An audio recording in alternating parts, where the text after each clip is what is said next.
other joke. I'm getting better. Go back to the punch. Oh, you're gonna get hit with a lot of punchlines tonight, and I didn't even get any Kool-Aid. But hopefully somebody's got better jokes than me tonight. But we do have a splash zone here because in the past our first performer has done a little flash zone, if you know what I mean. And he's, done a little removal of the material. All right. Well, let's give it up for our first performer this evening, Mr. Donkey. I'm Dan King.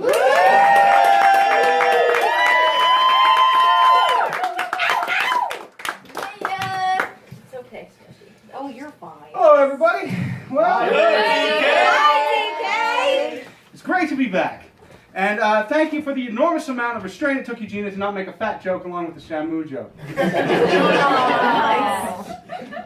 That's not nice. Okay, so the first thing I noticed when I came here, I was going to congratulate Knack and Gina to coming to a better neighborhood. Then I saw the Trump-Pence sign. That went out. I promise that's the only political comedy tonight. Don't make that By me. So, during my last set, I gave an example of how my wife's behavior would poorly influence our hypothetical children. Upon further review, I have been notified repeatedly since last time that this was quite unfair and one-sided. So, without further ado, I present the ways in which I will fuck up our children. Our chillins. Number one, saying chillins. Number two, the first time that our kids are in somebody else's car and they take a turn a little too sharply, and they say that there was no need to drift that bitch. Bring constant and persistent references to anal sex, both hetero and homosexual.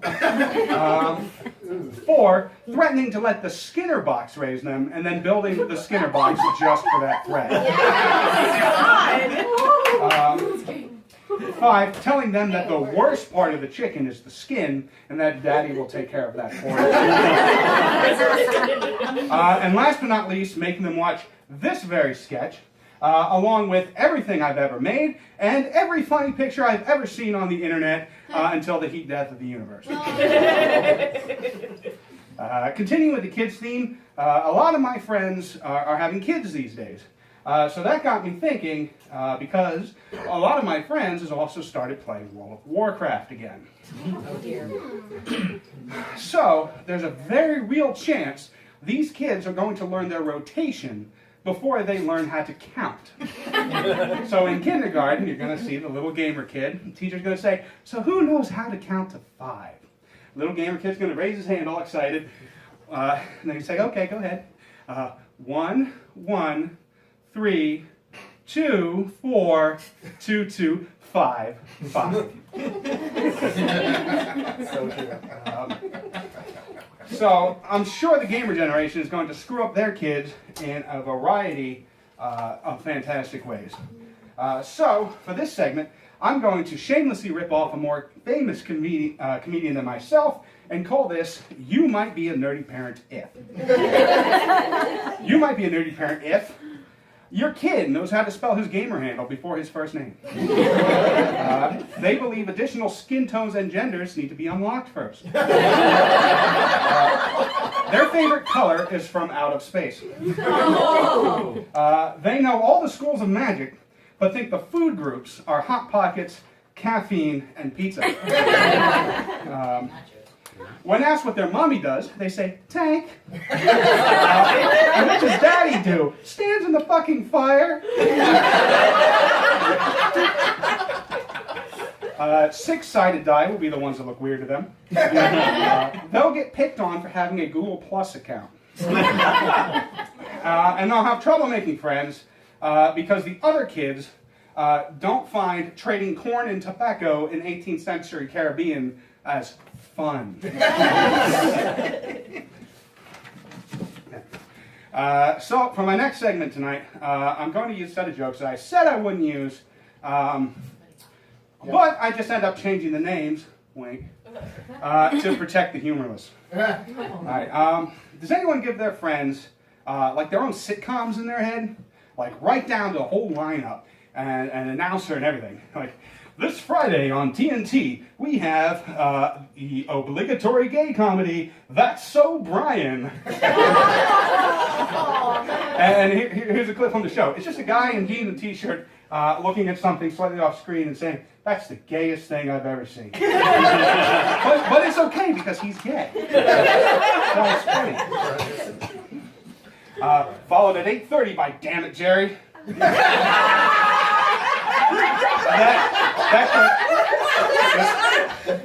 A guy standing over a broken TV like this. And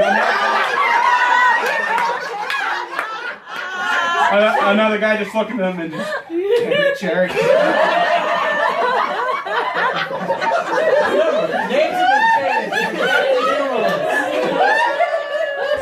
And finally on TNT, we have the world premiere of Kefir in the house. The camera just panned to someone laying back on the TV, eating ice cream. Another man behind the house looked down and said, "Why are you still here, Kefir?" And of course, everybody's favorite show, Dan the Man. And a guy walks into a room and everybody says, "Norm!" It's like, what is that, a fat joke? Screw you, imaginary audience. Yeah. All right. So, because I spent my whole ride here, instead of writing a closer, I spent it listening to music from The Simpsons. So, it was either sing the extended version of The Garbage Man Can, or leave you with some wisdom from my father. I chose the latter. Once my father told me, he said, "Son, the greatest mistake that I ever made in my life was getting you to try this chicken skin." And now I don't get egg. Thank you.